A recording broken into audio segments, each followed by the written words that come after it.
فرمایا گیا 600 سال تک اسے دوزخ میں رکھا جائے گا۔ روزے دار اپنے روزے کہ جہنم ہماری یہ نیکیوں کا صدقہ رک جا، جہنم کی آگ بڑھتی چلی آئی۔ سنو حدیث پاک، قیامت کے دن حساب و کتاب ہوگا اور جنت میں جانے کا پروانہ کچھ لوگوں کو مل جائے گا اور سب جنت کی طرف جا رہے ہوں گے۔ اس میں بہت سارے لوگ ہیں جو پل صراط پر چل کر کے جنت پہنچیں گے۔ اب جب کافی لوگ جنت کے دروازے پر پہنچیں گے، ایک جماعت ایسی ہوگی جو پورے راستے میں کہیں نظر نہیں آئی، جنت جانے کے راستے میں کہیں نظر نہیں آئی، لیکن جنت کے دروازے پر وہ پہلے سے موجود تھے، چلے تھے نہیں چلے تھے کسی نے دیکھا ہی نہیں۔ دوسرے جنتی ان سے پوچھتے ہیں اس جماعت سے کہ تم یہاں کیسے پہنچے اور یہ انعام کس بات کا ہے تمہارے لیے؟ تو وہ جنتی کہتے ہیں ہمیں روزے داروں کی جماعت میں رکھا گیا، ہمارے روزے اللہ کو پسند آئے، اور آج رب تبارک و تعالیٰ کا حکم ہوا کہ ساری دنیا سے چھپ کر تم میرے لیے روزہ رکھتے تھے، دنیا کو پتہ نہیں تھا تم بھوکے ہو پیاسے ہو، اور اے بندو آج سارے لوگوں کی نظروں سے چھپا کر میں تمہیں جنت پہنچاؤں گا۔ وہ ایک جماعت ایسی ہے جو راستے بھر چلتی ہوئی نظر تو نہیں آئی لیکن جنت میں پہنچ گئی، وہ روزے داروں کی ہے۔ آج یہ تقوی حاصل کرنے کا سب سے بہترین راستہ، اور تقوی کیوں ضروری ہے؟ اب آپ کے روزے سے کچھ حاصل ہوا نہیں ہوا آپ کو دیکھنا بھی ہے۔ روزہ رکھنے کے بعد تمہیں خود کو بھی چیک کرنا چاہیے کہ میرے اندر اب تبدیلی آئی یا نہیں آئی۔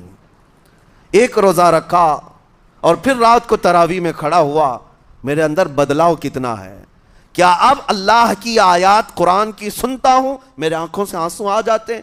اگر آ گئے ہیں تو اس کا مطلب ہے کہ دل نرم ہو گیا، اس روزے نے اثر دکھانا شروع کیا، اور پھر ویسے کا ویسا ہے تو اس کا مطلب ہے کہ آپ کے روزے سے آپ کو تقوی نہیں مل رہا ہے، آپ کو تقوی نہیں مل رہا۔ خوف خدا جب آتا ہے تو انسان کا دل موم ہو جاتا ہے، نرم ہو جاتا ہے، اور اللہ کے عذابات سے، جہنم کے خوف سے، قبر کی سختیوں سے وہ رو پڑتا ہے، اس کی آنکھیں بہنے لگ جاتی ہیں، اور جب دل سخت ہوتا ہے پتھر کی طرح تو اسے نہ اللہ کی آیتیں رلاتی ہیں نہ آخرت کا تصور اسے ہلاتا ہے۔ اسی لیے قیامت کے دن کے بارے میں آپ کو بتاؤں، نبی پاک صلی اللہ تعالیٰ علیہ وسلم کی امت کی طرف جہنم کی آگ شعلے لپکاتے ہوئے بڑھتی آ رہی ہوگی بہت تیزی سے، قریب ہے کہ وہ جہنم کی آگ سب کو اپنے لپیٹ میں لے لیں۔ وہاں کھڑے ہوئے بہت سارے لوگ اپنے اپنے اعمال کا صدقہ پیش کرنے لگے، حاجی اپنے حج پیش کر رہے ہیں، نمازی اپنے نماز، روزے دار اپنے روزے کہ اے جہنم ہماری یہ نیکیوں کا صدقہ رک جا۔ جہنم کی آگ بڑھتی چلی آئی، بڑھ رہی تھی۔ جبرائیل امین علیہ الصلاۃ والتسلیم حاضر ہوتے ہیں بارگاہ مصطفیٰ صلی اللہ علیہ وسلم میں، ایک پانی کا پیالہ انہوں نے پیش کیا اور کہا یا رسول اللہ صلی اللہ علیہ وسلم یہ پانی آپ اس آگ پر چھڑک دیں۔ نبی پاک صلی اللہ تعالیٰ علیہ وسلم نے وہ پانی اس آگ کی طرف پھینکا تو آگ دور چلی گئی، جو جہنم کی آگ اچانک بجھ گئی، کافی دور چلی گئی جو امت کی طرف لپک رہی تھی۔ رسول رحمت صلی اللہ تعالیٰ علیہ وسلم نے پوچھا جبرائیل سے یہ اتنا اثردار پانی ہے کون سا؟ یہ جبرائیل امین عرض کرتے ہیں یا رسول اللہ یہ آپ کے ان امتیوں کے آنسوؤں کا پانی ہے جو رات کھڑے ہو کر اپنے رب کے خوف سے رویا کرتے تھے، وہ اللہ کے خوف سے تھر تھراتے تھے، ڈر کر کے ان کے آنکھوں سے جو آنسو آتے۔ جبرائیل امین کہتے ہیں میں نے وہ آنسو جمع کر رکھے تھے اور وہ آج میں نے آپ کے سامنے پیش کیا۔ ایک آنسو کا قطرہ جہنم کی آگ بجھانے کے لیے کافی ہے۔ موتی سمجھ کے شان کریمی نے چن لیے قطرے جو گرے تھے عرق انفعال کے۔ عزیزان گرامی وقار، یہی وہ تقوی ہے، یہی وہ خوف خدا ہے جس کے متعلق اللہ قرآن میں فرماتا ہے لعلکم تتقون، تاکہ تمہیں تقوی مل جائے، اسی لیے روزے رکھے گئے ہیں، روزے فرض کیے گئے ہیں۔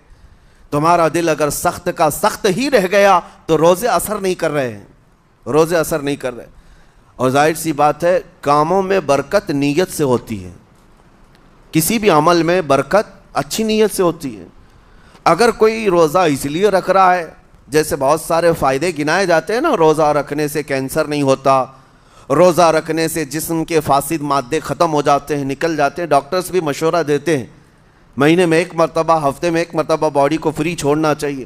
تو یہ تو جسمانی فائدے تو رکھے گئے ہیں، لیکن اگر تم روزہ اس نیت سے رکھ رہے ہو کہ میری باڈی صحیح ہوتی رہے، تو گویا کہ تم تو اپنی دنیاوی غرض سے روزہ رکھ رہے تھے. یہ فائدے تو ملنا ہی ملنا ہے، یہ فائدے یوں بھی ملیں گے اللہ تعالیٰ کی طرف سے آپ کو، لیکن نیت وہ نہیں. روزہ رکھنے کی نیت یہ ہو کہ میرا رب مجھ سے راضی ہو جائے اور مجھے رب تبارک و تعالیٰ کا خوف اور تقوی حاصل ہو جائے. نیت میں برکت ہے، اور جن کاموں کو آپ اچھی نیت سے کریں گے اسی طرح ان کاموں میں اثر بھی پیدا ہوگا. روزہ رکھنے سے پہلے آج نیت یہی کریں کہ مولا تعالیٰ یہ روزہ میرے تمام برے اعمال کے لیے کفارہ ہو جائے، یہ ڈھال بن جائے. میرے عزیزو، برا ہے ان لوگوں کا جن کو میرے آقا صلی اللہ تعالیٰ علیہ وسلم نے دعائے ہلاکت فرمائی. اس سے بدنصیب کوئی ہو سکتا ہے جن کے لیے رسول رحمت صلی اللہ تعالیٰ علیہ وسلم کی دعائے ہلاکت ہوئی ہو؟ حضور صلی اللہ تعالیٰ علیہ وسلم ایک دن مسجد نبوی شریف میں تشریف لے جا رہے تھے. ممبر پر آپ نے قدم رکھا، آمین کہا. پھر دوسرے زینے پر قدم رکھا، آمین کہا. تیسرے زینے پر قدم رکھا، آمین کہا. خطبہ مکمل کیا. صحابہ نے پوچھا، یا رسول اللہ صلی اللہ علیہ وسلم، ہر زینے پر آپ قدم رکھتے ہوئے آمین کس لیے کہہ رہے تھے؟ سنو، رسول پاک صلی اللہ علیہ وسلم ارشاد فرماتے ہیں کہ میں جب پہلے زینے پر قدم رکھا تو سید الملائکہ جبرائیل امین آئے اور دعا کرنے لگے. کیا دعا کیا؟ یوں کہا، یا رسول اللہ صلی اللہ علیہ وسلم، وہ شخص ہلاک و برباد ہو جائے جو آپ کا نام سنے اور پھر اس کے بعد درود نہ بھیجے. حضور فرماتے میں نے آمین کہا. حضور کا نام سنتے ہی آپ کی زبانوں پر درود آ جانا چاہیے. اللہم صلی علی سیدنا محمد وآلہ وصحبہ وبارک وسلم. میرے آقا فرماتے ہیں دوسرے زینے پر قدم رکھا تو جبرائیل امین نے یوں کہا، یا رسول اللہ صلی اللہ علیہ وسلم، وہ شخص ہلاک و برباد ہو جائے جو زندگی میں اپنے ماں اور باپ میں سے کسی ایک کے بڑھاپے کو پایا اور ان کی خدمت کر کے جنت نہیں حاصل کر سکا بلکہ ان کو ایسے ہی چھوڑے رکھا، ایسا شخص برباد ہو جائے. حضور فرماتے میں نے آمین کہا. پھر جبرائیل امین نے کہا تیسرے زینے پر قدم رکھتے ہی. میرے آقا فرماتے ہیں جبرائیل نے یوں دعا کی کہ اے اللہ کے رسول، وہ شخص ہلاک و برباد ہو جائے جو رمضان کا مہینہ پایا لیکن اس کا ادب نہیں کر سکا، اس کا احترام نہیں کر سکا. حضور فرماتے میں نے اس پر بھی آمین کہا. جس کی ہلاکت کے لیے جبرائیل امین دعا کر رہے ہوں اور اس دعا پر سید الانبیاء آمین کہہ رہے ہوں، ایسے شخص کی بربادی کا کیا انجام ہو سکتا ہے؟ وہ کتنا بد نصیب ہوگا. اسی لیے میرے عزیزوں، مسلمانوں میں یہ رواج ہی نہیں ہونا چاہیے کہ اٹھ کر کے پوچھتے رہیں روزہ ہے کہ نہیں ہے، روزہ ہے کہ نہیں ہے. مسلمان ہے تو روزہ ہے، اور یہ کوئی آپشنلی عبادت نہیں ہے کہ 4 رکھ لیا 2 نہیں رکھا.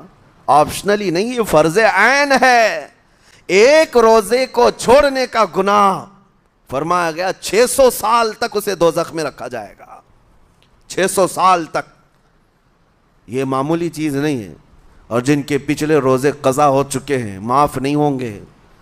تھپڑ مار لیں گال پہ، توبہ توبہ کر لیں، معاف نہیں ہوں گے. توبہ تو کرنے کے ساتھ ساتھ قضا بھی کرنا ہوگا. جب موقع ملے سال بھر میں اپنے چھوٹے ہوئے روزوں کو واپس کرنا ہے. اس کی اہمیت میں آپ کو بتا دوں، ایک روزہ اگر جان بوجھ کر کے کسی نے توڑا یا چھوڑا تو جانتے ہیں اس کا کفارہ کیا ہے؟ اس کا کفارہ یہ ہے کہ اس کے بدلے میں دوسرے دنوں میں 60 روزے کنٹینیو رکھے. رمضان کا ایک روزہ پورا کرنے کے لیے 60 روزے رکھنے پڑ جائیں گے. ہاں اگر کسی عذر کی وجہ سے، کسی تکلیف کی وجہ سے چھوڑا تھا، بیمار تھا یا سفر میں تھا یا تکلیف کی شدت تھی، اس وجہ سے روزہ چھوڑا تھا، تو اس کے بدلے میں ایک روزے کی قضا ایک ہی روزہ ہوگی. لیکن بغیر کسی عذر کے، شہوت کی وجہ سے، نفس پرستی کی وجہ سے توڑا تھا یا چھوڑا تھا تو پھر 60 روزے رکھنے پڑ جائیں گے. اس سے اندازہ ہوتا ہے کہ ایک روزے کی اہمیت کیا ہے رمضان کے. اسی لیے میرے عزیزو، یہ روزے آسان ہیں. روزے آسان ہیں، اس کو رکھ لو، اس کی جزا بہت بڑی ہے، اس کی جزا بہت بڑی ہے۔ آج الحمدللہ ہمارے 5 سال 6 سال کے بچے روزہ رکھ لیتے ہیں، تو بڑوں کو تو اللہ نے جو طاقت عطا کی ہے، روزہ ہرگز ترک مت کرو۔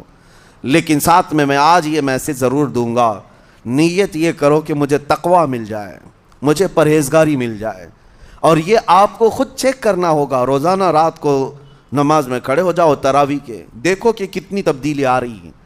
آج میں نے روزہ افطار کیا، میرے اندر بدلاؤ آیا کہ نہیں آیا؟ اور اگر نہیں آ رہا ہے، کوئی تبدیلی نہیں آ رہی ہے، تو اس کا مطلب ہے آپ تقوی نہیں حاصل کر رہے، آپ تو روز مرہ کی روٹین پر چل رہے ہو۔ روٹین پر چلنے کا مطلب یہ روزہ نہیں ہے۔